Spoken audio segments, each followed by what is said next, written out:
com esse tempo de hoje, dá vontade de ficar em casa, né? Então, realmente agradeço e parabenizo os que puderam comparecer.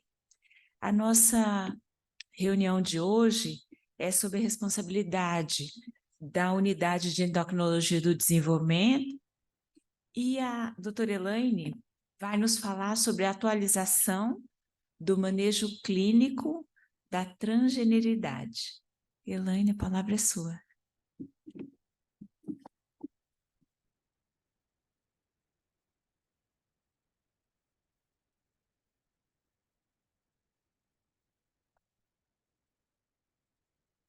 Esse microfone está sensível. bom dia a todos. Esse tema eu escolhi porque foi uma enquete feita nos residentes e eles pediram para eu falar de transgênero, né? Então, eu trouxe... Oi?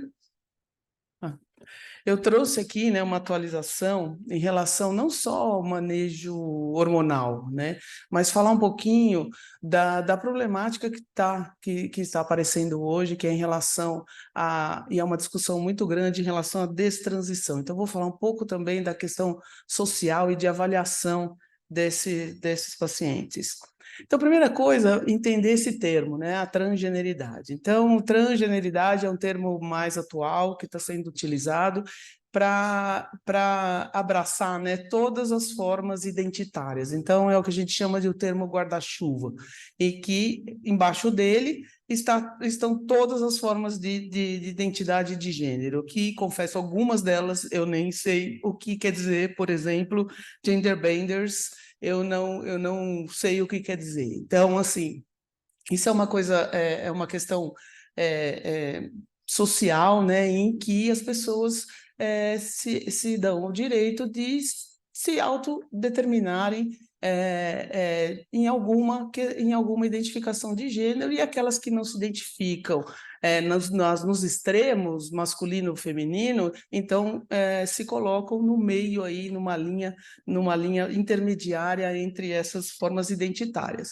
E por que isso é importante? É importante no momento em que nós, médicos, formos avaliar esses pacientes e a gente entender qual é o projeto terapêutico que a gente vai indicar para esse indivíduo. Então, o termo que a gente usa, né? Então, esse novo conceito aí, transgênero é diferente de transexual. Transexual é um tipo de transgênero. Então, lembrar só que identidade de gênero ela não é congruente com a orientação sexual, muitas vezes. O termo incongruência de gênero, ou transtorno de identidade de gênero, ou disforia de gênero, são termos utilizados, mas que a tendência agora é utilizar a incongruência de gênero, porque é o que está colocado no CID-11. Então, o transtorno de identidade de gênero era do CID-10, estava no capítulo de transtornos mentais, agora no CID-11 ele foi para o capítulo de condições relacionadas à saúde sexual. Então, deixou de ser transtorno mental, mas ainda tem CID. E o DSM-5, que nós não utilizamos aqui no Brasil, é a disforia de gênero. Mas o termo disforia a gente utiliza para identificar os sofrimentos, né? Quais são as condições que levam ao sofrimento desse indivíduo. E o transgênero ou gênero diverso, que também é a mesma coisa que o não binário, é usado pelo WPATH, né, que é uma organização mundial que normatiza ou publica os cuidados, as linhas de cuidado nas pessoas transgênero. Então, qual é a proporção de pessoas trans, né, ou gênero diverso e gênero diverso no mundo? Essa proporção, ela muda de país para país e de banco de dados para banco de dados. No Brasil, então, vocês vejam que varia, né, aqui em torno de 0,02 até 0,6, 2,8 de gênero incongruente, gênero ambivalente. Então, cada país utiliza um termo e utiliza uma proporção. No Brasil, né? No Brasil nós temos um único trabalho que foi feito até pelo nosso psiquiatra, foi publicado em 2021, em que ele identificou que a proporção de transgênero no Brasil é de 0,7% as pessoas que se autodenominam não binários, 1,2%. Então, isso é uma amostra relativamente grande da população. Então, por causa dessas nomenclaturas todas, né, a maior problemática atual que eu considero é a destransição, né? É uma questão que está sendo colocada muito, inclusive na política, né? Tem uma CPI instalada aí recentemente em que fala está querendo mostrar que isso está aumentando no mundo. E realmente está. Vejam que quando a gente faz um levantamento no PubMed em relação à destransição em pessoas transgênero, o número de trabalhos de 2017 até 2023 tem aumentado bastante, né? Principalmente nos Estados Unidos. A maior parte dos trabalhos publicados são dos Estados Unidos. E isso é preocupante, né? O que está acontecendo? Que está havendo um erro na conduta, né, da equipe com essas pessoas. Então, aí esse trabalho foi publicado em 2021, que ele resume muito bem todas as outras publicações em relação a essa questão da destransição. Então, ele estudou, vejam, 27 mil pacientes, indivíduos transgênero, 62% desses indivíduos fizeram a transição de gênero, 13% desses 62 fizeram destransição. E a maioria foram mulheres trans e os que se identificavam como gênero não binário e fizeram todo o processo de transição de gênero, inclusive alguns com cirurgia. E depois se arrependeram e quiseram fazer a destransição. Então, foram 13%. E desses 13%, 82,5% relatavam fatores externos como causadores do desejo de destransição. E 16%, pelo menos um fator interno, né, fator pessoal. E quais são esses fatores? Então, vejam que 82,5% citaram vários fatores externos. Desses fatores externos, e a menor parte foi fator interno. Do fator interno, ele considerou que era muito pesado para ele. Dos fatores externos, a maioria foi pressão da comunidade, pressão social, com estigma social desses pacientes, dessas pessoas que fizeram transição, tiveram problemas no trabalho, pressão de membros da família e pressão do parceiro ou do parceiro conjugal, né? Então, vejam que essas condições, isso a gente estava conversando ontem no ambulatório, esses fatores, parece que eles são predisponentes mesmo em relação ao desejo de destransição. Não porque houve, na verdade, um erro, mas porque eles têm essa pressão externa. E isso é muito trabalhado pelas nossas psicólogas nos nossos pacientes. A gente estava discutindo isso ontem. A pessoa, para ser considerada preparada para iniciar os procedimentos, tanto hormonal quanto cirúrgico, ela precisa estar preparada para enfrentar esses fatores externos. E a partir do momento que ela está preparada, ela está fortalecida para enfrentar essas condições, ela segue em frente e não tem o desejo de destransição.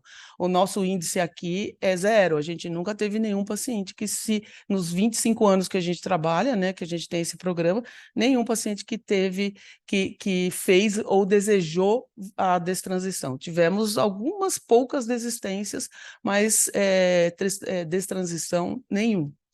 E a maioria, então, como eu mostrei, olha, foram mulheres trans e os indivíduos que se identificavam como não binários.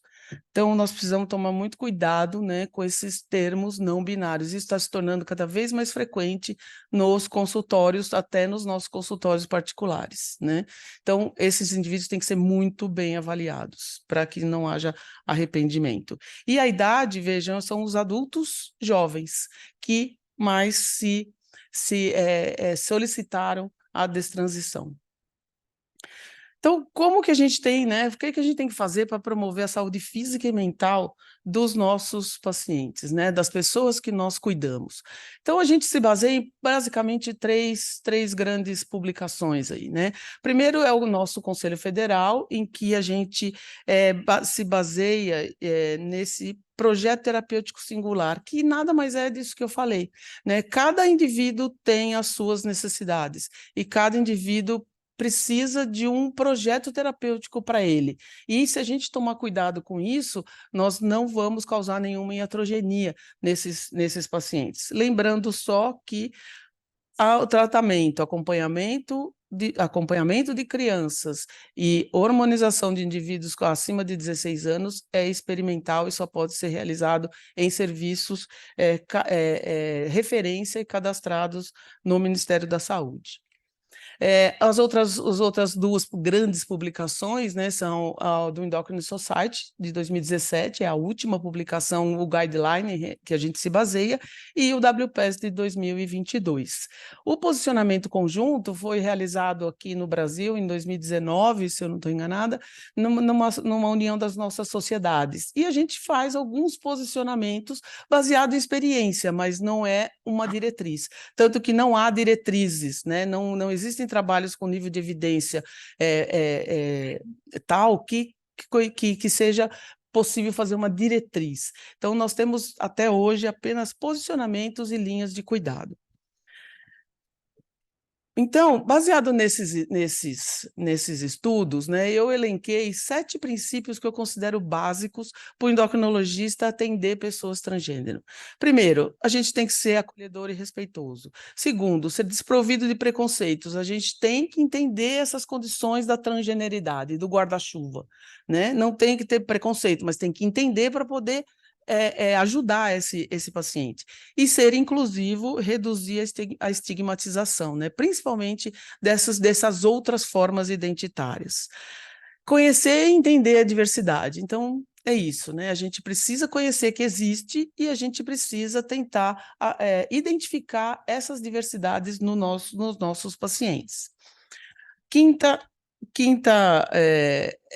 condição, isso está colocado no WPAS, tá? Especializar-se, obter treinamento específico, eles consideram até que esse treinamento seja a nível de mestrado. Então, a preocupação está cada vez maior em treinar pessoas para trabalhar com pessoas trans, especialmente por causa dessa diversidade. Sexto, trabalhar em equipe sempre, sempre, seja aqui dentro, seja fora, a gente sempre tem que ter a nossa equipe, e essa equipe tem que trabalhar junto, tem que discutir os casos.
algumas femininas, mas manter as masculinas, e a gente tem que mostrar para eles que isso não é possível, né?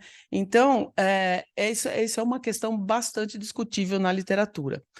A equipe deve esclarecer sobre o inevitável desenvolvimento de características sexuais de acordo com o hormônio utilizado, que podem ser indesejadas. Então, esse indivíduo tem que ser acompanhado muito de perto. Esclarecer a irreversibilidade de certas características desenvolvidas e reversibilidade de outras suprimidas, caso haja suspensão do hormônio. Agora, na incongruência de gênero, então, no indivíduo que, dentro da transgeneridade, é considerado uma pessoa transexual, a equipe deve ser competente para a identificação / diagnóstico da incongruência de gênero, segundo os critérios do do CID-10 e CID-11, né, que ainda não está implantado. Ser capaz de avaliar a saúde mental, identificar morbidades e distingui-las da disforia, incongruência e diversidade. Então, isso que eu comentei.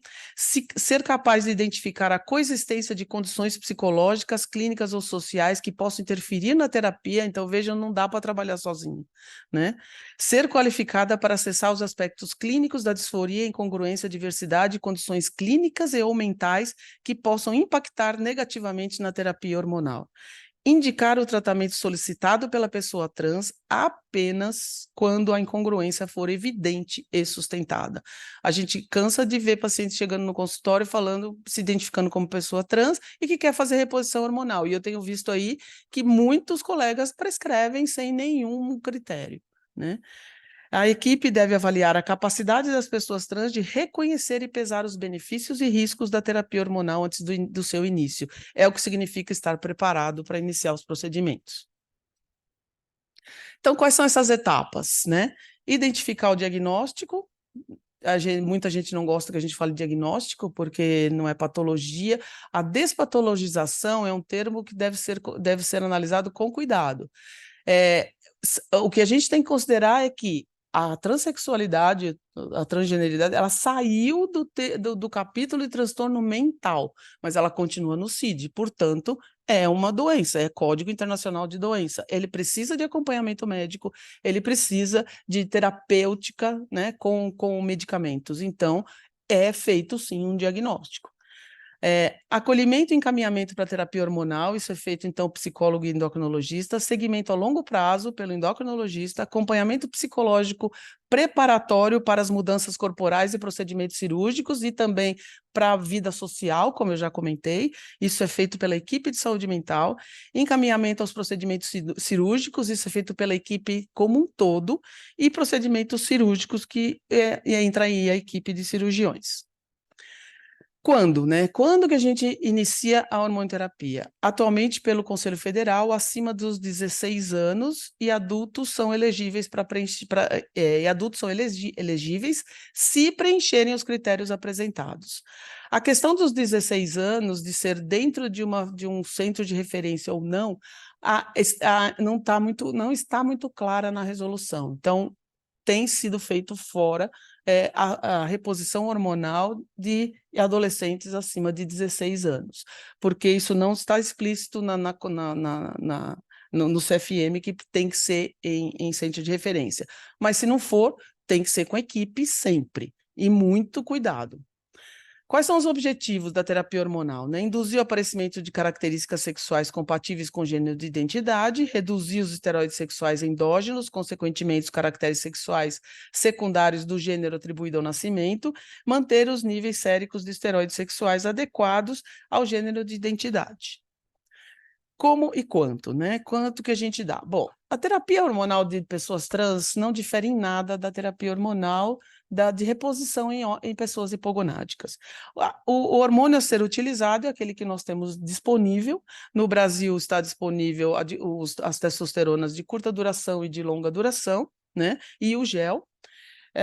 A forma mais fisiológica seria o gel, mas nós temos muitos pacientes aqui utilizando cipionato de testosterona há muitos anos e realmente não há muitos efeitos colaterais.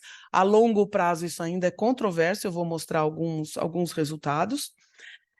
Aqui, então, o nível de testosterona fica semelhante à média dos indivíduos cisgênero, tá? Esse é o trabalho publicado agora em 2023 da Flávia, né, que foi aluna da Soraya. Eu costumo dizer que existe sempre o ônus e o bônus, né? Então, os pacientes, eles têm com esse nível de testosterona, eles conseguem desenvolver um clitóris com tamanho de mais ou menos 5 centímetros de mediana, e com exercícios a gente consegue em 6,5 centímetros de mediana. Os exercícios são feitos com essa bomba, que hoje em dia se compra em qualquer lugar, e as orientações que a gente dá, nós fizemos aqui no nosso serviço, são essas orientações em relação a como utilizar essa bomba. Há algum tempo atrás, o Ministério da Saúde lançou uma cartilha em que existia esse exercício, né, ensinando os indivíduos a fazer esse exercício, só que sem orientação, ensinando não, colocando a bomba. Houve um grande número de pacientes que tiveram quase uma necrose do clitóris, e isso então foi suspenso, essa cartilha foi recolhida, porque não houve critério para ensinar esses indivíduos, né? Então eles fizeram de acordo com o que eles imaginavam que devia ser feito. E o ônus, né, é a calvície. A maioria dos nossos pacientes ficou em grau 3 de calvície nessa escala. O monitoramento de fatores cardiovasculares é colocado em todos os posicionamentos, né? Então, monitorar sempre o risco cardiovascular, tanto de homens trans quanto de mulheres trans. Em homens trans, como eu já comentei, o nível de testosterona é semelhante, e a gente tem que, uma das coisas que a gente precisa monitorar é o hematócrito, como no homem hipogonádico, né? Mas parece que no homem trans essa questão é um pouco mais evidente. Por quê? Porque eles adquirem ao longo da vida outros fatores de risco cardiovascular. Então vejam que o hematócrito, né, foi maior quando comparado tanto a homens cisgênero quanto a mulheres cisgênero. E a eritrocitose, ela está associada a níveis suprafisiológicos, tá, de testosterona, e é mais frequente com o uso de testosterona injetável de curta duração, exatamente pelo pico que ocorre nos primeiros dias após a aplicação. Esses pacientes, os nossos pacientes, ao longo de mais de 20 anos, né, de uso de hormônio, eles desenvolveram, então, como eu comentei, algumas comorbidades que são consideradas fatores de risco cardiovascular. Então, nós temos aqui os níveis de HDL desses pacientes foi significativamente menor, e os níveis de HDL e triglicérides foram semelhantes. Então, é um efeito da testosterona já conhecido, né, de redução do HDL. Eles também, em relação à pressão arterial, houve uma significância na pressão arterial sistólica e na pressão arterial diastólica, tá? Sendo maior do que nos indivíduos cisgênero. A Flávia também estudou a espessura, né, da arterial desses pacientes. Espessura não, a rigidez arterial, desculpa. A rigidez arterial dos nossos pacientes. E foi observado que o fluxo, aqui a dilatação é fluxo mediada, né? Então, a onda de pulso, ela foi maior nos indivíduos transgênero quando comparado aos indivíduos cisgênero. E aqui essa curva mostra que houve uma relação com a idade desses pacientes. Então, a conclusão foi que no nosso grupo, né, de homens trans, utilizando testosterona por longos períodos, eles apresentavam uma maior rigidez aórtica relacionada com a idade do que os indivíduos controles. E esses achados indicaram que essa rigidez pode ser associada ao uso de testosterona a longo prazo, né? Sugerindo que existe um efeito deletério da testosterona na função arterial desses indivíduos. Então, é um motivo para monitorar risco cardiovascular e tomar medidas preventivas de outros fatores controláveis em que afetam o risco cardiovascular, como obesidade, por exemplo, resistência à insulina, pré-diabetes. Esses são fatores controláveis que a gente tem que investigar. cardiovascular. Esse trabalho é um dos trabalhos maiores que tem, de casuísticas maiores, avaliando eventos cardiovasculares agudos. E nos homens trans, se a gente observar aqui a população que realmente usou, sabidamente estava usando testosterona, a gente observa que não houve um aumento significativo do risco cardiovascular, da taxa, né, da incidência de eventos agudos em relação a pessoas cisgênero. Em relação às mulheres cis, realmente houve um discreto aumento, mas veja o número de casos muito pequenos, né? Então não dá nem para a gente fazer uma análise estatística disso. O que aconteceu foi o tromboembolismo. Então, já está na literatura, né, que é exatamente isso que eu falei, que nós devemos, os médicos devem sim acompanhar os fatores de risco cardiovascular e incentivar esses pacientes a ter um hábito de vida saudável, com dieta e exercício físico. Nas mulheres trans, então, as mulheres trans, existem aí vários estrógenos disponíveis, o mais fisiológico é o estradiol, e a forma transdérmica é a mais fisiológica também, tá? Nós aqui agora estamos utilizando o gel de estradiol aqui no HC, e a gente usa também o oral estradiol, né? Ou, se não, o valerato de estradiol. Etiniol estradiol, nunca.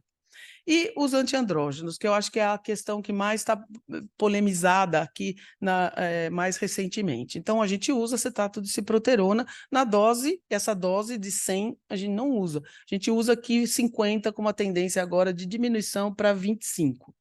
Por quê? Né? Esse trabalho que a gente publicou em 2018, ele mostra, e vocês vão entender por quê, que eu estou apresentando ele primeiro, ele mostra que os níveis de prolactina, tá vendo, foram semelhantes tanto nos indivíduos que usavam só estrógeno, quanto nas mulheres que usavam estrógeno e ciproterona.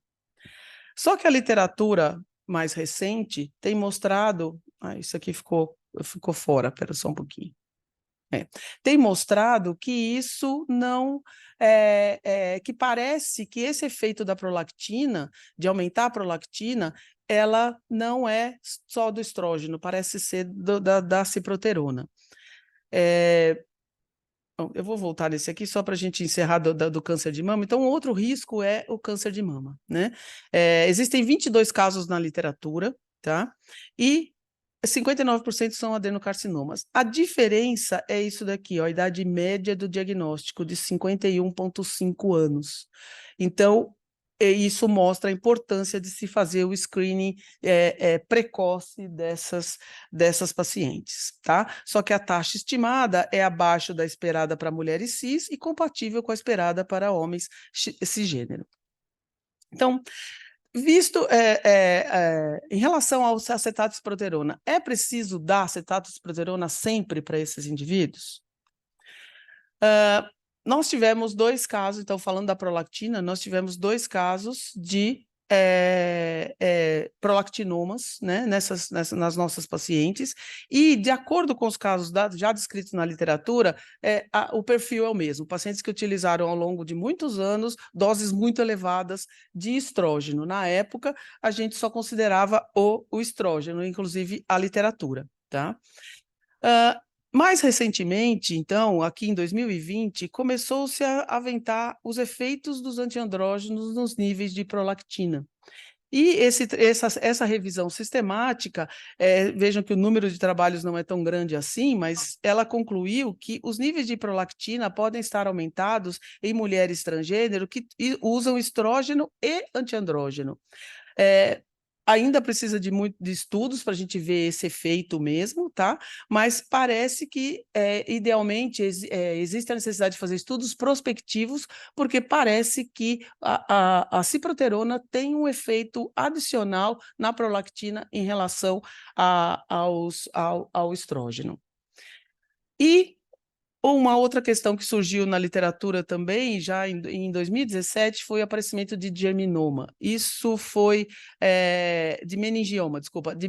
Isso foi um boom na literatura, todo mundo ficou com medo de usar acetato de ciproterona, porque aumentava a incidência de meningioma em mulheres trans. Esse é o 7º caso, esse é o 9º caso de meningioma relatado na literatura em mulheres trans que usavam estrógeno e ciproterona, confirmando, esse autor, né, conclui que confirma a evidência de que essa associação pode aumentar a incidência de meningioma, mas e ele considera que isso é uma evidência forte e sugere, né, um tratamento alternativo para mulheres trans em relação ao bloqueio da ação da testosterona. E agora, em 2020, a Sociedade Europeia também se posicionou em relação ao uso, restringindo o uso de ciproterona por causa do risco de meningioma.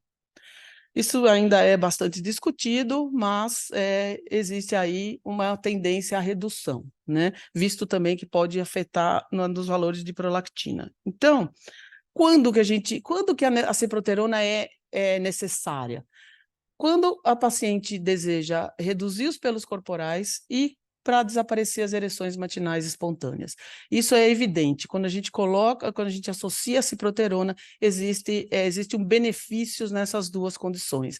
Então, acho que a gente precisa pesar daqui para frente o uso de ciproterona, porque as pacientes, elas têm ideia de que, e muitos colegas também têm ideia de que o bloqueador, o tal do bloqueador é a ciproterona, e na verdade não é, né? Quem bloqueia a produção de testosterona é o estrógeno. O antiandrógeno é só a ação da testosterona no receptor, né? Então, fica aí esse questionamento para a gente começar a se debruçar sobre isso. E nas mulheres trans também precisa monitorar os riscos cardiovasculares. E aquele mesmo trabalho que eu mostrei para os homens trans, ele também analisou mulheres transgênero. E o que a gente observa aqui, que vejam que a incidência de eventos cardiovasculares agudos em mulheres transgênero, apesar do número ser pequeno, foi muito maior, né, naquelas que utilizavam com mais de 6 anos. Então, parece que o tempo de utilização aumenta os fatores, aumenta eventos cardiovasculares agudos. Isso é bastante controverso, e isso é um estudo de coorte, né, não é uma revisão, e existem vários estudos mostrando que esse risco não existe. Então, ele conclui aqui que o uso de hormonoterapia em mulheres trans aumenta as taxas de tromboembolismo venoso. E isso indica que a gente precisa acompanhar ao longo prazo, né? A vigilância deve ser a longo prazo para identificar os efeitos vasculares do uso de estrógeno. Nas nossas pacientes, a maior parte das nossas pacientes, no início do tratamento, utilizavam a injetável, né? Isso aqui é a algestona com enantato de estradiol. Então, a grande maioria vinha usando essa testosterona, esse estrógeno, porque é mais barato e porque é mais fácil, né? E elas aplicavam doses elevadíssimas, uma ampola por semana, enfim. E depois essas pacientes utilizavam também estrógeno conjugado, que era o que nós tínhamos aqui, né?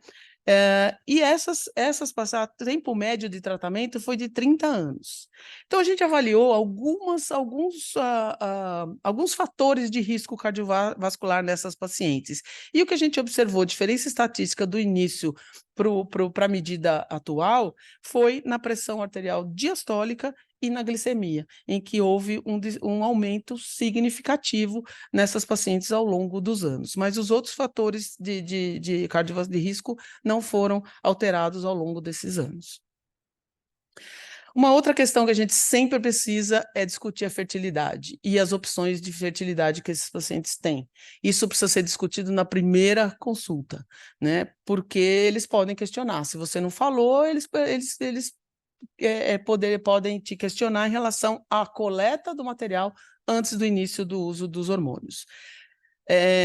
Nós fizemos uma época um estudo aqui em que a gente apresentou no Congresso Americano e a gente viu que o uso de antiandrógeno teve uma correlação maior com a interrupção da espermatogênese, mas uma coorte maior é necessária. Então, mais uma questão do antiandrógeno, né? Será que ele também é mais deletério para a espermatogênese, porque ele bloqueia o receptor de testosterona, né? E a testosterona intratesticular, talvez o efeito parácrino não sabemos, mas houve essa correlação. Em relação às mulheres trans, isso nos homens trans, né? Em relação às mulheres trans, a gente observou que a média do volume ovariano ele vai diminuindo ao longo dos anos. Então, existe aí uma chance de realmente ter uma infertilidade permanente. Não existe nenhum trabalho de estudo a longo prazo mostrando que essa infertilidade é permanente ou transitória, né? A impressão que a gente tem é que usando hormônios mais fisiológicos, você consegue talvez reverter esse ciclo, né, esse eixo mais facilmente. Mas, experiência própria, assim, as pacientes, principalmente as mulheres trans, elas não suportam parar o hormônio, né? Eu já tive algumas pacientes que tiveram esse desejo de guardar espermograma para um dia ter filho biológico e tiveram que parar o uso. Elas não conseguiram ficar um mês sem usar o hormônio porque a testosterona sobe e elas se sentem muito mal. Então, ainda existem pouquíssimos casos na literatura. E aqui são esse trabalho de 2020, ele discute bem essa questão de fertilidade, né? O que proporcionar de acordo com o parceiro, de acordo com a orientação sexual, a necessidade de doação de ócitos, ou de esperma, né? Fazer a criopreservação de tecido testicular, que ainda não é um método muito difundido, né, pelo menos no nosso meio, e nos homens trans, a criopreservação de embrião, de oócito ou de tecido ovariano, que ainda também é bastante insidioso aqui no nosso meio. Então, para finalizar, o segmento desses pacientes é feito no primeiro trimestre, no primeiro ano a cada 3 meses, e depois semestralmente no segundo ano. E a gente avalia toda a parte clínica, checa-se os exames, e existe necessidade aí, né, da utilização de laboratórios, tanto de análises clínicas quanto laboratório de imagem. O monitoramento, isso é uma questão que sempre me fazem, né? De quanto em quanto tempo a gente faz a avaliação? Não existe diretriz, como eu já comentei. No posicionamento feito em relação, e aí baseado em experiências, né? A gente propôs que, para avaliar a osteoporose, densitometria bianual, realizar anualmente, se tiver fator de risco adicional para a osteoporose. Para screening de câncer de mama, mulheres trans tratadas com estrógeno devem ser monitoradas quanto ao risco de câncer de mama com mamografia / ultrassom anualmente. Isso a gente está fazendo um estudo agora, levantando esses casos, para ver se realmente existe essa necessidade. Na minha impressão, não. Em relação à osteoporose também, existe aí, a gente também vai estar levantando esses dados. Câncer de próstata, mulheres trans, mesmo após a genitoplastia, fica mantida a prótese, né?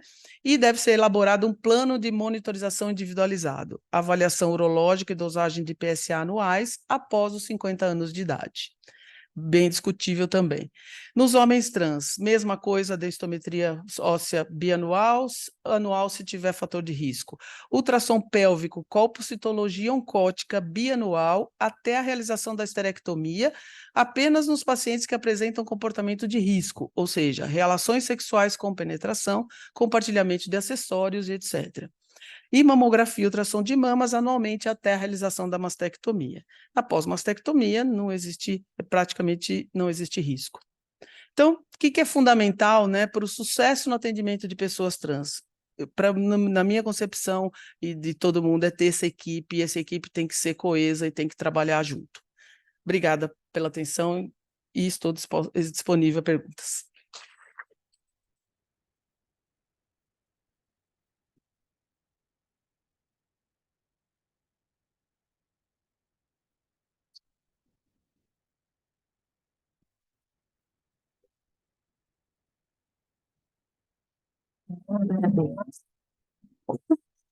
Foi excelente.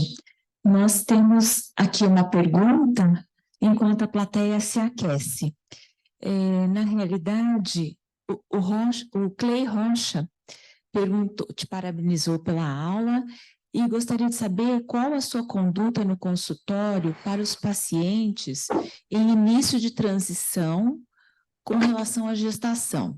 congelar óvulo ou esperma? Tanto em homens trans quanto em mulheres trans. A gente sempre propõe, né, que se o indivíduo não começou, não iniciou a terapia hormonal, sempre propõe o congelamento de espermatozoides, né, antes de iniciar. Esse é o ideal. O problema é que nas mulheres trans, elas nunca vêm sem tomar hormônio, né? Elas sempre tomam. Isso é muito raro elas aparecerem sem hormonioterapia. Então, aí é aquilo que eu comentei, né? Eu proponho que eu mostro para elas que elas têm que parar de usar.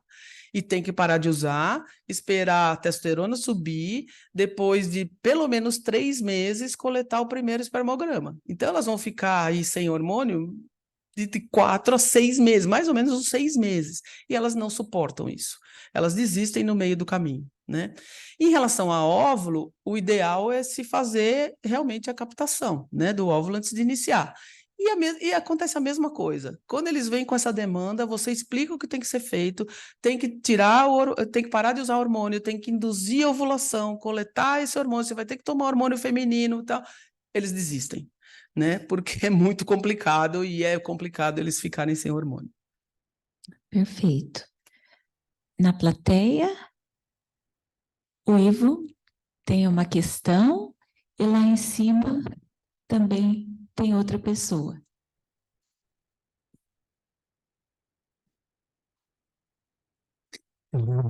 Parabéns e obrigado pela apresentação bonita desse tema difícil.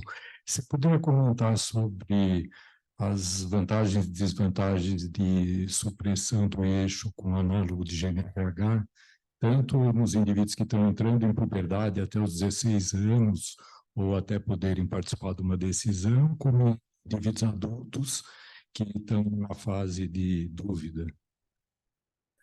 Então, Ivo, os indivíduos, nos adolescentes, né, na verdade, nos intrapúberes, né, então é preconizado que se faça o bloqueio após o Tanner 2, né, nesses indivíduos. No nosso serviço aqui, a gente tem pouquíssimos, nós temos 3 pacientes bloqueados só, tá? Porque a gente, né, tem muito adulto e a gente acabou abrindo para adolescentes mais recentemente. A literatura ainda é muito pobre em relação a isso, mas assim, o que nós vemos com a experiência, né, de outros colegas ou até a nossa mesmo, é que esses pacientes, quando você bloqueia a puberdade, existe um alívio da ansiedade, né, desses indivíduos. Agora, o que vai acontecer, né, porque o problema que eu vejo é, você bloqueia no Turner 2 e você vai ter que esperar até os 16 anos para fazer uma reposição. Esse tempo de bloqueio, se a gente for extrapolar os dados que a gente tem em relação à puberdade precoce, parece que não tem nenhum efeito deletério em massa óssea, né, em estatura final, mas na puberdade precoce você não fica tanto tempo assim, né, bloqueado. Então, quais são os efeitos colaterais disso? Eu não sei te falar.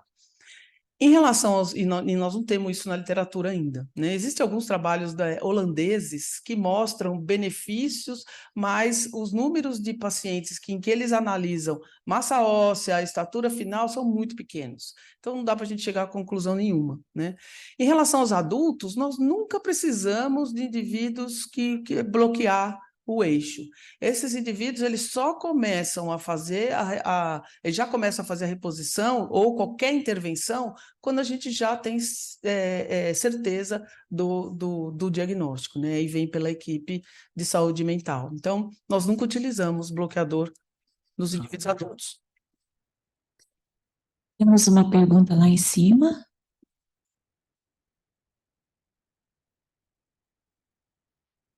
Elaine, aqui no chat, o Tadashi te agradece muito por ter ajudado a criar o protocolo de risco cardiovascular, desculpa, o protocolo de check-up para pessoas trans no Sírio-Libanês.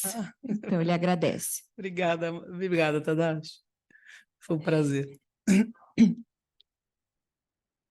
está desligado.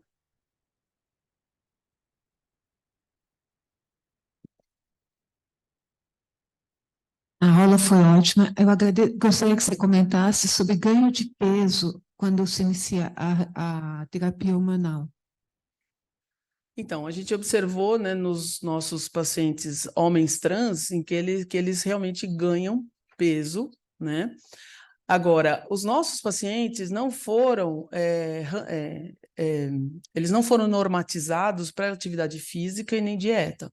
O que a gente vê é que existe uma diferença, sim, no ganho de peso, estatística, nesses pacientes em relação ao IMC, tá? Nos homens trans. Nas mulheres trans, o ganho de peso não foi significante, pelo que a gente observou. O que acontece é que elas mudam a composição corporal, elas têm mais deposição de gordura do que de massa muscular, tá?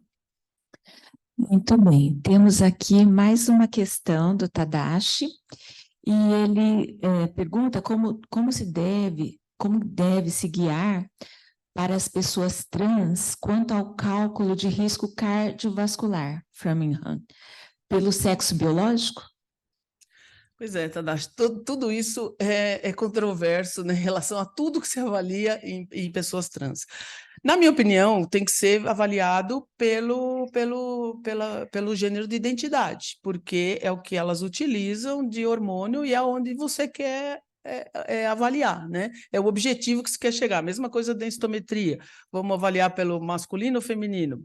No meu modo de ver, você tem que avaliar pelo gênero de identidade, que é onde você quer chegar em massa óssea, né? É onde você quer ter avaliação de massa óssea. Então, eu acho que tem que ser pelo gênero de identidade. Ok. Tem vários elogios aqui. Temos lá uma pergunta da Edna.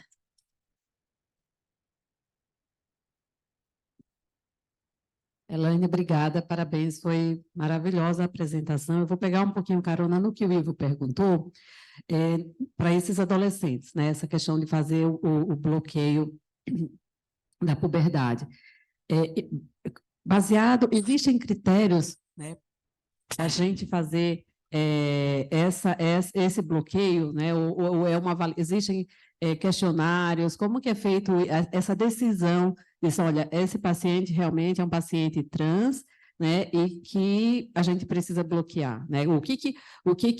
Quais são os subsídios, digamos assim, que nos deixam mais confortáveis do ponto de vista ético, né, de fazer o bloqueio puberal? O subsídio vem da equipe de saúde mental, né? Então, esses pacientes, o que a gente faz é avaliar, eles se cadastram, a gente avalia o estadio puberal e manda para a equipe de saúde mental. A gente fala, esse paciente tem indicação de fazer bloqueio, né? Mas precisa da avaliação delas. Então, eles é que vão direcionar a nossa conduta, né? Dizendo que realmente é um indivíduo trans. A Marlene acho que pode falar melhor que eu, mas uma das coisas é a persistência dessa questão de identidade de gênero, né? Não existe um questionário específico, não existe um teste específico, não existe nada específico para pessoas trans. E, infelizmente, né, não existe. Tanto que a Sociedade de Psicologia, né, não recomenda que se use nenhum teste para fazer o diagnóstico dessa condição. Então, é aquela coisa da equipe, tem que trabalhar em equipe. Mas Se a alguém da Marlene quer plateia? comentar alguma coisa? Vou passar. Marlene. Eu posso afirmar pela nossa experiência, Edna, porque, na verdade, eu sempre faço alguns testes, mesmo que o conselho ache que não deve ter, mas eu me sinto mais confiante do diagnóstico quando eu faço uma escala que eu vejo. Eu uso muito o Rádio-Beck. Se eu vejo que esse paciente está em sofrimento social, com o nome, que é um grande problema, apesar que hoje eles possam, uma vez, mudar o nome social daqueles que eles querem, só dá direito após 16 anos. Então, essa angústia, essa ansiedade, principalmente na escola, que é o grande sofrimento deles, então a gente orienta, a gente acolhe, a gente trabalha essa ansiedade e eu uso sempre uma escala, para me ter segurança, porque daí eu mostro para ele. Daí, às vezes, tem que, sim, às vezes, entrar com ansiolítico, com antidepressivo. Mas eu uso, sim, no meu método, que de tantos anos que eu faço com os adultos, eu uso com adolescente. Claro que eu não boto numa avaliação, já que o conselho acha que não deve, mas eu acho que a gente tem que ter cuidados para um diagnóstico de adolescente, porque é muito tempo. Porque só, como a doutora Elaine falou, eles vão ter reposição após 18 anos. Então, 16. Então, eu tenho paciente de 12 anos até 16, olha quanto tempo de tratamento de terapia para controlar e ajudá-lo. Eu acho que só completando que, assim, eu acho que o que o conselho coloca é fazer diagnóstico de trans, né? É isso que ele coloca. Agora, usar os questionários, tudo para avaliar a ansiedade e essas outras questões, acho que isso é pertinente, né? Elaine, eu tenho uma pergunta para você. Nós sabemos que, com a evolução da medicina, as pessoas estão vivendo mais tempo, né? A média, atualmente, é 70 anos. E sabe-se também que homens morrem mais do que mulheres. Eu gostaria de saber como que essa proporção, porque eu imagino que as pessoas trans vão fazer essa reposição até morrer, né? E eu gostaria de saber se existe uma incidência maior de óbito em homens do que mulheres também. Aí, Isso não trans, tem... né? Esses dados que eu mostrei de mulheres trans são mulheres acima de 50 anos. Né, e que a gente avalia, nós temos 60 pacientes acima de 50 anos em tratamento, né? E aquela tabelinha que eu mostrei, que a gente só viu diferença de pressão diastólica e glicemia, foi nas pessoas acima de 50 anos. Então, em mulheres trans, realmente a expectativa de vida não é menor do que nas mulheres cis, me parece, né? Mas não existe nenhum estudo, assim, de casuística de pessoas idosas, né? É um assunto que está aparecendo, a senilidade nas pessoas trans. Então, a gente realmente não tem, mas pelos nossos dados parece que não. Os homens trans, não, parece, você viu que eles têm mais fatores cardiovasculares do que as mulheres, né? Mas quantos homens você tem? É possível fazer um tipo de estudo desse? Homens a gente tem menos, mas hoje em dia a gente tem, se eu não me engano, na tese da Flávia foram 40. Até que não é um número tão insignificante, né? E qual que é a idade mais avançada? Nós temos paciente de 70 anos. Mulher trans de 70 e homem de 65, acho que é, né? O nosso mais velho. Usando hormônio desde de jovem, assim, de 20 anos. A idade média dos homens trans iniciar no nosso serviço é 35 anos. Iniciar a média, né? Iniciar a hormonoterapia. As mulheres já é bem mais jovem. As mulheres são, em média, 20 anos de início de terapia, por conta própria, né? Perfeito. Professor, temos aqui uma questão. Márcio, vou deixar para a senhora fechar. Márcio. Um tema meio controverso, a questão das pessoas trans no esporte. Como é que está isso? Uma discussão. Ainda não se chegou a conclusão nenhuma em relação a isso.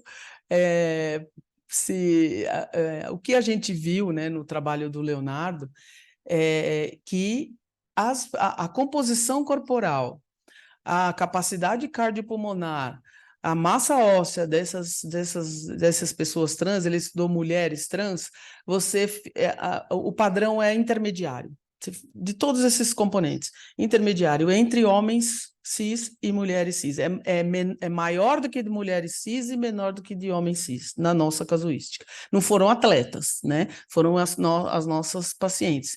Em atletas, não tem estudo com um grande número, porque são pouquíssimas as pessoas no mundo, né, transatletas.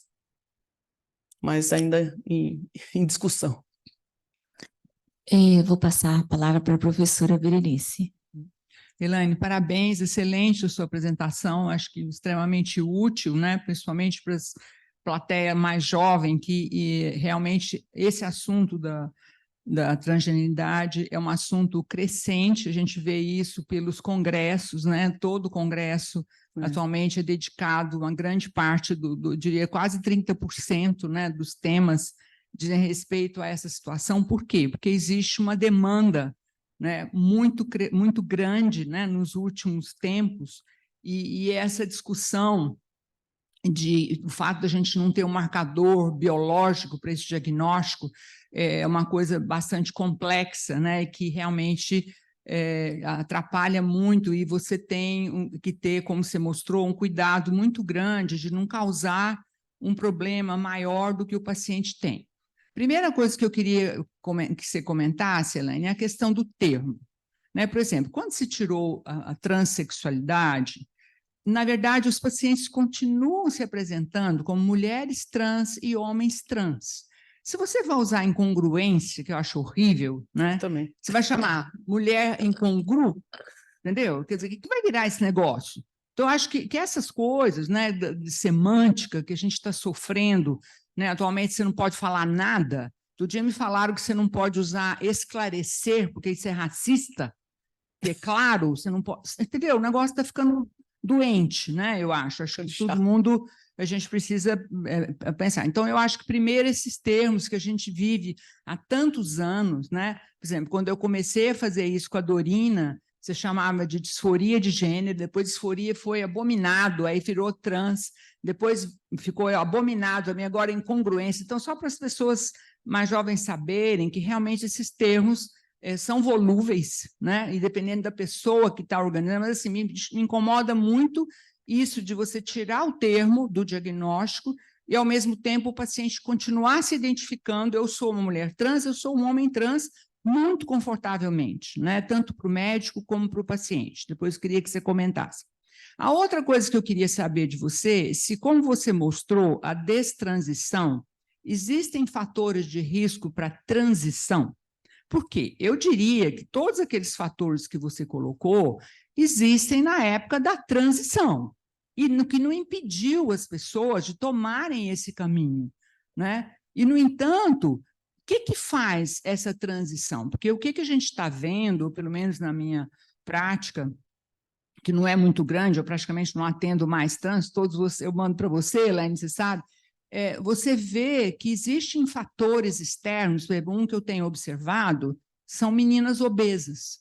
Muitas meninas obesas mudam querem uma transição, e por quê? Porque elas se sentem mais aceitas, né? Porque um menino obeso é fofo, uma menina obesa é feia, né? Então eu estou sentindo isso. E pelo número de casos que tem aumentado gradativamente, eu vejo que esses fatores externos da pessoa buscar um grupo em que ela é aceita, e o grupo de pacientes com transição de gênero, ele é inclusivo, né, porque ele próprio é discriminado, então essas pessoas procuram uma aceitação social. E tem até um trabalho bastante clássico que saiu no JAMA há uns anos atrás, mostrando isso. E também a mudança que a gente está percebendo da predominância que havia muito grande antes de mulheres trans para homens trans, né, que está praticamente igualando, e ultimamente, às vezes, você tem até mais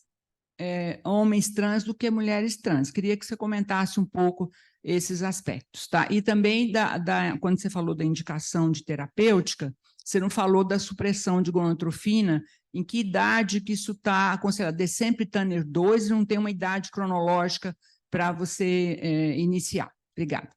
Essa última questão, sim, é Tanner 2, não importa a idade. Tá? Foi uma discussão muito grande, mas tem que ser assim, né? Porque senão a idade é muito, muito variável. Bom, em relação à terminologia, né?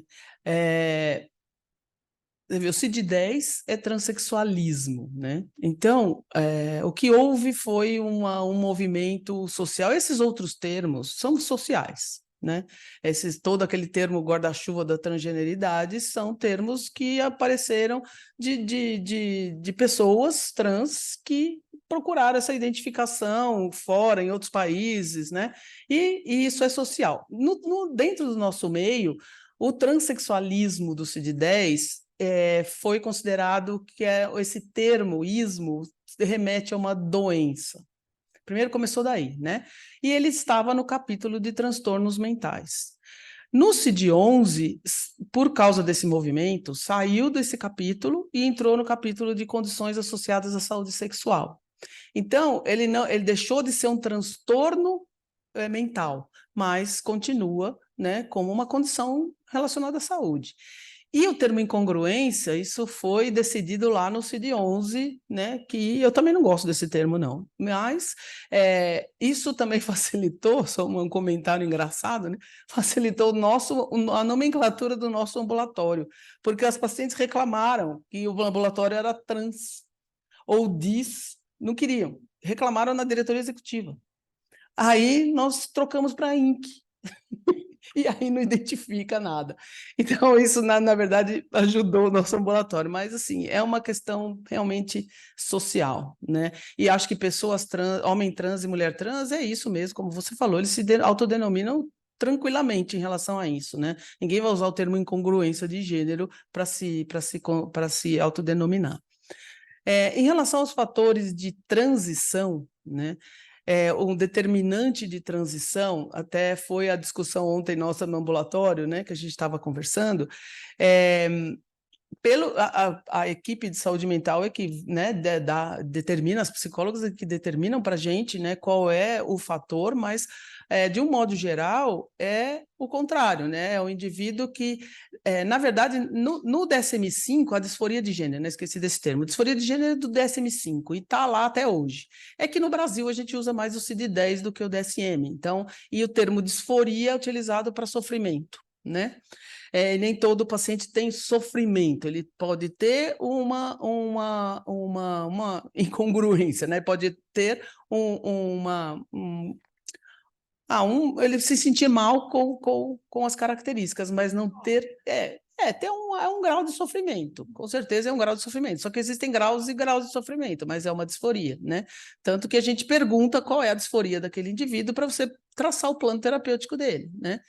E o indivíduo que vai para a transição, na verdade, no DSM-5, no CID-10 não tinha, mas no DSM-5, o critério principal é a persistência disso, né? A persistência dessa identidade de gênero e a necessidade de fazer a transição, né? É só essa condição, não existe, como você falou bem, não tem um marcador, né? Mas é realmente só isso. E a questão da obesidade, eu vejo os dois pontos. As meninas trans, os meninos trans, né, que mulher para homem, que engordam para esconder os caracteres sexuais femininos, né? E aí tem o outro lado também, as meninas mais obesas, e aí a gente precisa, então, acompanhar esses indivíduos para entender o que é o quê, né? Se ela engordou para esconder ou se ela quer tá falando da identidade de gênero diversa por causa da obesidade. Então, eu acho que isso são duas coisas também que a gente precisa considerar e avaliar, e só a equipe de saúde mental é que consegue fazer isso, né? Vocês veem, a equipe de saúde mental é fundamental. Imagina. Obrigada, Elaine. Obrigada. Excelente palestra, vários elogios a você Obrigada. aqui no chat. E dessa forma vamos encerrar a reunião de intramuros de hoje. E o Alex vai sumir agora para a pós-graduanda poder falar.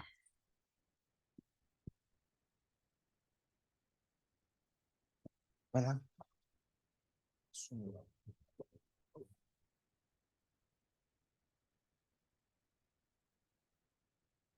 Ui, tudo bom? Obrigado. Deixa eu injetar isso aqui, peraí, como é que é? Aqui, né? Aproveito já para ir adiantando a apresentação. Hoje a gente vai ter na reunião da pós-graduação a Bruna Souza Pessoa, que é orientado pela Berenice e pelo Rafael. O tema vai ser retroelementos no carcinoma de tireoide derivados de células foliculares. E aí, só esperando a Bruna abrir a apresentação.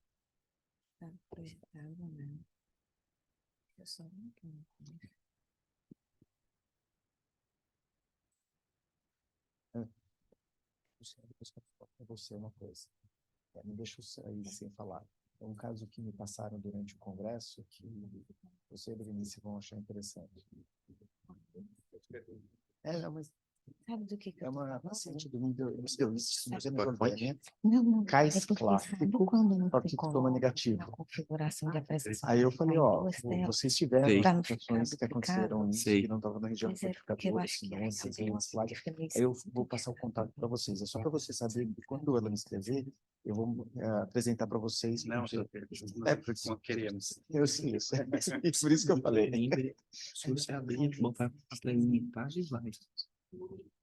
Era coisa rápida, por isso que era só isso que eu falar. É que tá no meu. Você não chegou fazendo download. Não.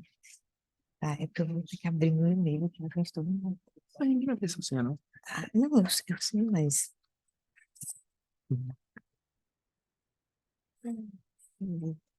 Não tá mais aparecendo. Tá bom. Você tá parecendo o quê? Que aparecia? Não, que Dificuldades eu tô clicando mais, entendeu? Mas eu acho que quando você bota no slide, eu acho que quando você botar a mão da apresentação, ele espelha lá. Entendi. Chegou nos técnicos aí. Não, eu tô pensando para não ficar aqui duplicado, para quando ficar modo estendido, Ah, tá. entendeu? Mais fácil. Agora já mais fácil. Agora eu já vou conseguir modificar. Ai, Jesus. Meu Deus. Peraí. Se você não conseguir abrir, você pode pegar o seu celular, mandar para o e-mail e enviar. Não sei se não fazer o... Não, tem certo. Vai dar. Vai dar. Obrigada. Gente, aparecesse essa exatamente. Entendi. Eu só estou me auto-preservando, Não, sabe? mas tá tranquilo. Tá. Era só para não ficar aparecendo, porque é um constrangedor, mas tipo, desculpa. Não, tranquilo. Agora. Vamos ver quando você botar a mão na apresentação, em tese já vai ser. Exatamente, e é bom que aparece o tempo para mim. Uhum. Isso, segundos valem muito. Ops, não. Mas é porque tá trocado, entendeu? Você tem... Eu tenho que botar aqui, que é nesse minuto. Agora foi, agora acho que vai. Bom, agora tá certo. Agora sim. Abrimos a apresentação. Então, vamos lá, Bruna. Todo mundo pode começar. Obrigada. Então, bom dia a todos. Meu nome é Bruna Pessoa. Eu sou aluna do programa de doutorado direto e o meu projeto é intitulado Retroelementos no carcinoma de tireoide derivado de células foliculares. Eu sou orientada pelo Dr. Rafael Locke. Essa é a minha agenda dessa apresentação. E para começar falando do câncer de tireoide, é impossível a gente não citar o impacto na saúde pública dessa neoplasia. Segundo os dados últimos publicados pela Organização Mundial de Saúde, o que a gente vê é que o câncer de tireoide é a 7ª neoplasia mais comum em todo o mundo. E quando a gente olha a classificação do câncer de tireoide, é interessante a gente notar que tem uma clara associação entre o tipo histológico, o perfil, o grau de mitótico e também o prognóstico associado a essa neoplasia. Quando a gente pensa, em geral, no câncer de tireoide, é comum mais pensar nos 2 grandes polos. Num polo bem diferenciado, nós temos aquele carcinoma de tireoide, que em geral evolui super bem e que tem um prognóstico excelente. No outro polo, nós temos o anaplásico, que vai ter praticamente uma ausência de diferenciação celular e um prognóstico extremamente reservado. No intermediário, com um prognóstico já médio, digamos assim, que um caminho cinzento, nós temos um perfil de grupo de carcinomas de tireoide que tem um alto grau de atividade mitótica. E dentro desse grupo, é interessante notar que ele foge um pouco da tradição do tratamento tradicional, digamos assim, e até 50% desse grupo pode evoluir não responsivo à radioterapia. Quando a gente passa a falar, então, da tumorigênese tiroidiana, nós temos algumas mutações que já são bem associadas e que já têm um perfil biológico tumoral esperado para aquela mutação, como a gente consegue ver aqui nessa tabela. Mas ainda existem muitas lacunas no conhecimento da tumorigênese tiroidiana. E é justamente partindo desse pressuposto de que um maior entendimento das bases moleculares da tumorigênese vão poder nos guiar a um melhor entendimento e, assim, a uma medicina mais precisa para a demanda específica daqueles pacientes que evoluem de um modo não tão esperado, digamos assim. E, para isso, a gente vai trazer aqui um conceito para vocês dos elementos móveis do DNA. Eles correspondem a quase metade de todo o genoma humano e eles têm esse nome de elementos móveis, inclusive, de uma forma bem coloquial na literatura, eles são chamados de jumping genes, pela sua característica que eles têm essa habilidade de mudar sua posição ao longo do genoma humano. E dentro desses tipos de elementos móveis, que como a gente pode ver aqui nesse gráfico em pizza, acho que a minha seta não vai funcionar. Mas, enfim, a gente tem alguns tipos de elementos móveis e eu vou me deter principalmente ao que seria numa tradução livre do elemento nuclear intercalado longo, do tipo 1, que a gente chama na literatura, e é assim que eu vou chamar ao longo da apresentação, de L1. O L1, ele é um elemento bem longo, ele tem cerca de 6 quilobases e ele tem uma característica super importante de ser autônomo. O que isso significa? Ele tem dentro da sua expressão, da sua maquinaria, ele já expressa as proteínas que vão dar essa autonomia para ele no ciclo celular. Como a gente consegue ver, ele expressa... acho que não vou ter aqui setinha. Tem pointer? Deixa eu ver aqui.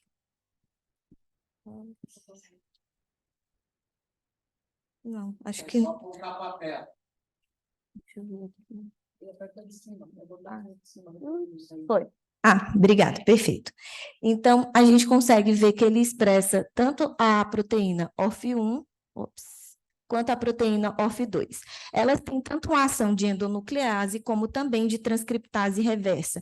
E com essa expressão dessas proteínas, o L1 ele consegue, através de um RNA intermediário, sofrer uma transcrição reversa e ele se reposiciona no genoma em um local diferente de onde inicialmente ele estava posicionado. E por que é interessante de a gente mencionar esses elementos móveis?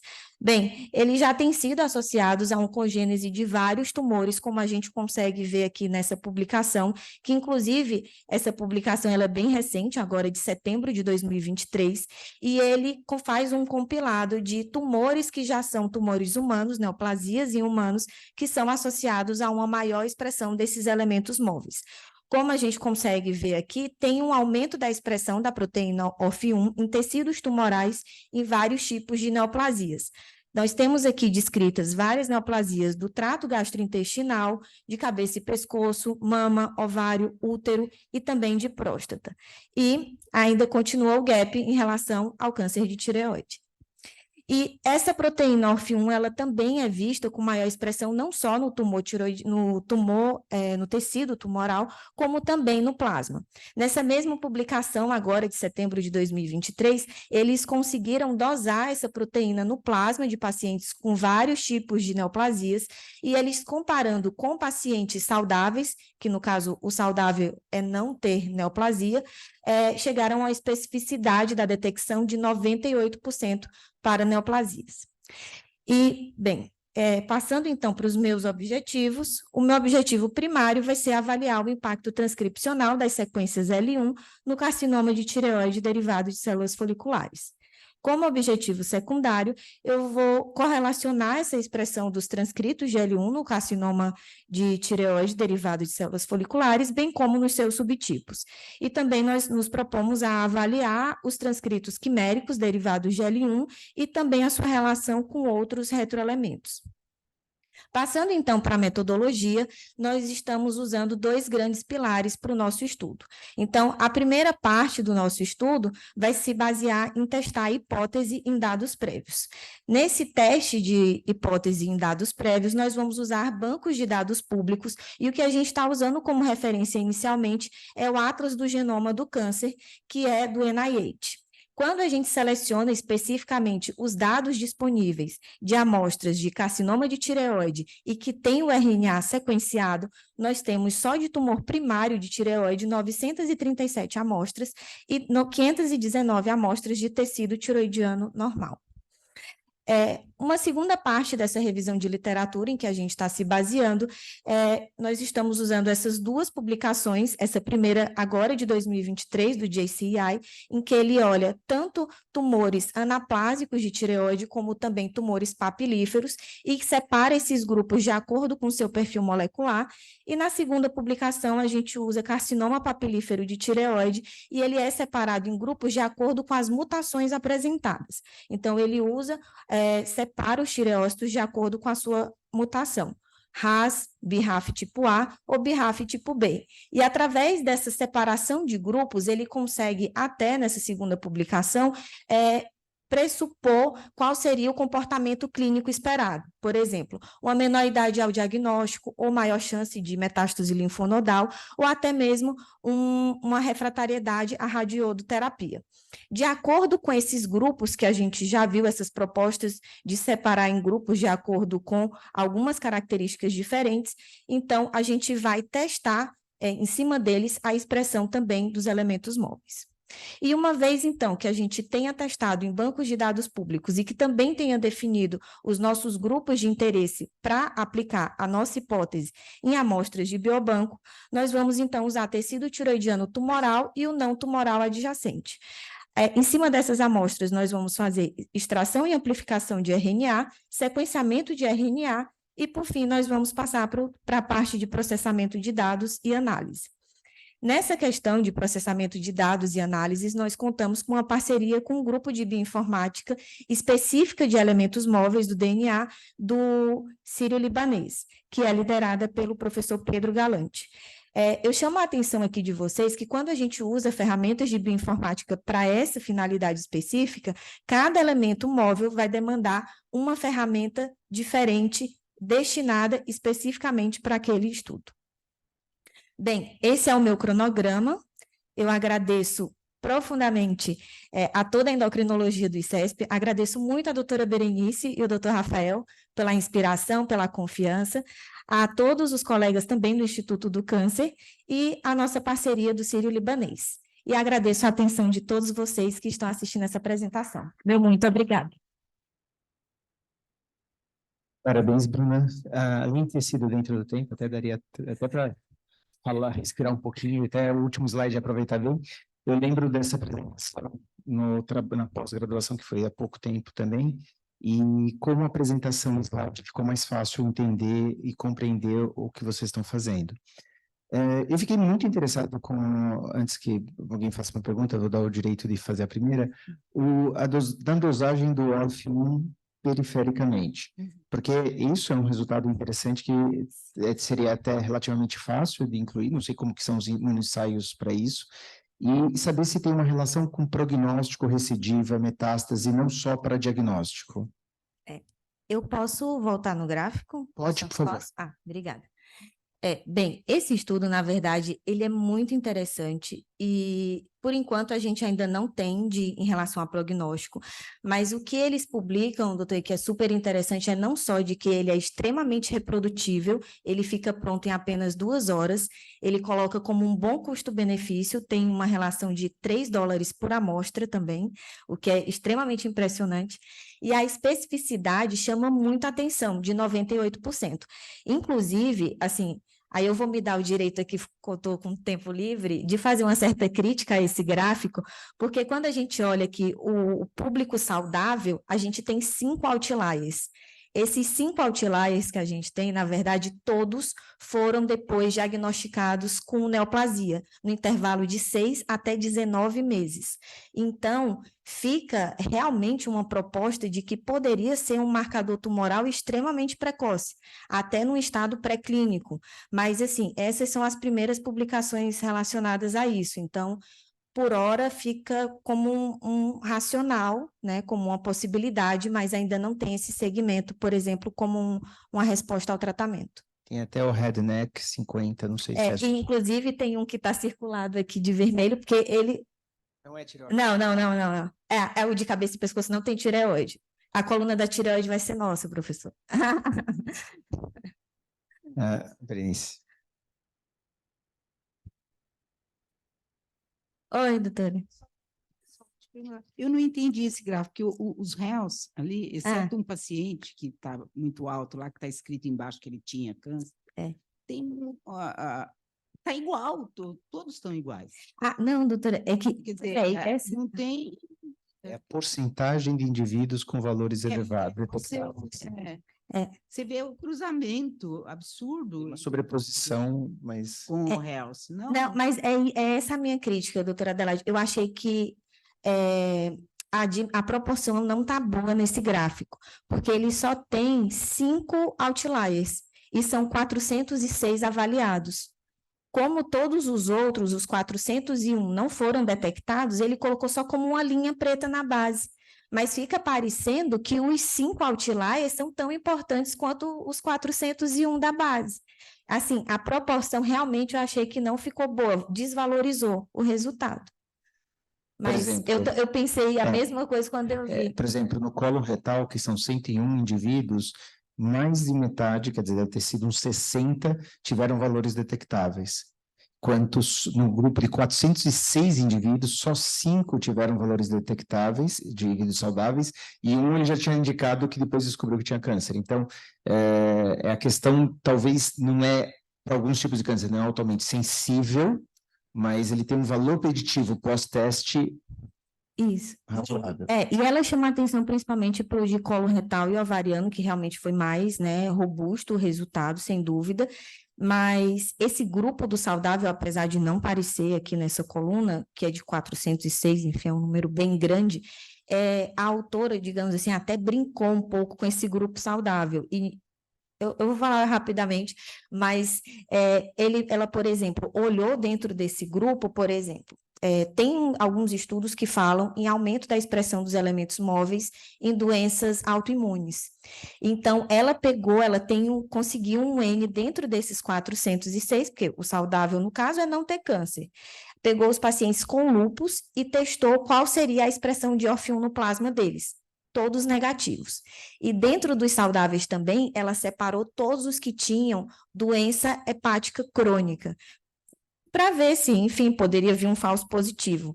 Dentro do subgrupo de pacientes que têm doença hepática crônica, o único que veio positivo, 6 meses depois, foi diagnosticado com hepatocarcinoma.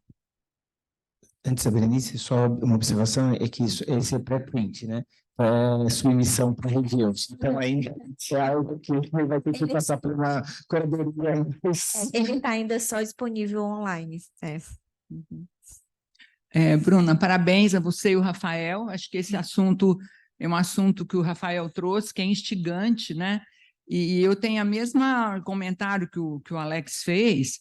E a primeira coisa que eu faria é fazer essa dosagem desse L1, porque qual que é o grande problema da gente na biópsia de nódulo? É saber quem é câncer e quem não é câncer. E são milhares de pessoas, quer dizer, é um aproveitamento, se você conseguir, mas eu envolveria isso direto, assim, sabe? Fazer uma correlação com os casos que a gente já tem, né? Porque eu acho que isso seria um ganho, né, muito grande em termos de diagnóstico. Queria saber como é que estão os seus conhecimentos de bioinformática, já que você vai virar uma bioinformata antes de tudo. Olha, eu vou dizer que durante o doutorado eu assumi um pouco minha posição de esposa de engenheiro eletrônico. O meu marido trabalha um pouco com data science, ele tem mais dado, e o pessoal realmente, a equipe do Sírio tem sido extremamente paciente, a gente tem passado bastante tempo juntos, e eles são bem didáticos, e às vezes, assim, nas primeiras reuniões eu ficava um pouco, nossa, eu vou fazer uma pergunta que talvez seja meio básica demais para vocês, mas e eles sempre foram extremamente pacientes, então isso tem evoluído bem e é engraçado ver hoje assim alguns gráficos, algumas coisas com certa naturalidade que um ano atrás com certeza me assustaria. Não, só para comentar a questão da dosagem sérica, é interessantíssimo mesmo, né? A gente também descobriu agora há pouco tempo como fazer isso para os retrovírus da flora. E, na verdade, assim, isso não é comercialmente disponível, a dosagem do ORF1. Eles desenvolveram essa metodologia que eles apresentam nesse artigo, apresentaram no último congresso de retroelemento que foi na Irlanda, e eles só submeteram mesmo para o bioarchives depois da patente, eles já patentearam essa dosagem sérica. Então, a nossa ideia é a parceria com eles e colocar a tireoide dentro do que eles já estão fazendo. A gente não vai, pelo menos por enquanto, conseguir dosar no sangue aqui. Mas a ideia de explorar isso como um mecanismo também vai legitimar qualquer achado que a gente tenha na própria dosagem sérica. Então, a gente vai contar com eles, esperamos que dê certo aí para incluir a tireoide aí também a hipófise, né? Mas o nosso passo é mostrar que a tumorigênese tireoidiana também é impactada pelo L1 para poder explorar tudo que o L1 pode oferecer, inclusive a possibilidade de um marcador sérico precoce. Legal, podemos encerrar, acho que a reunião de pós-graduação de hoje. Obrigado por todos.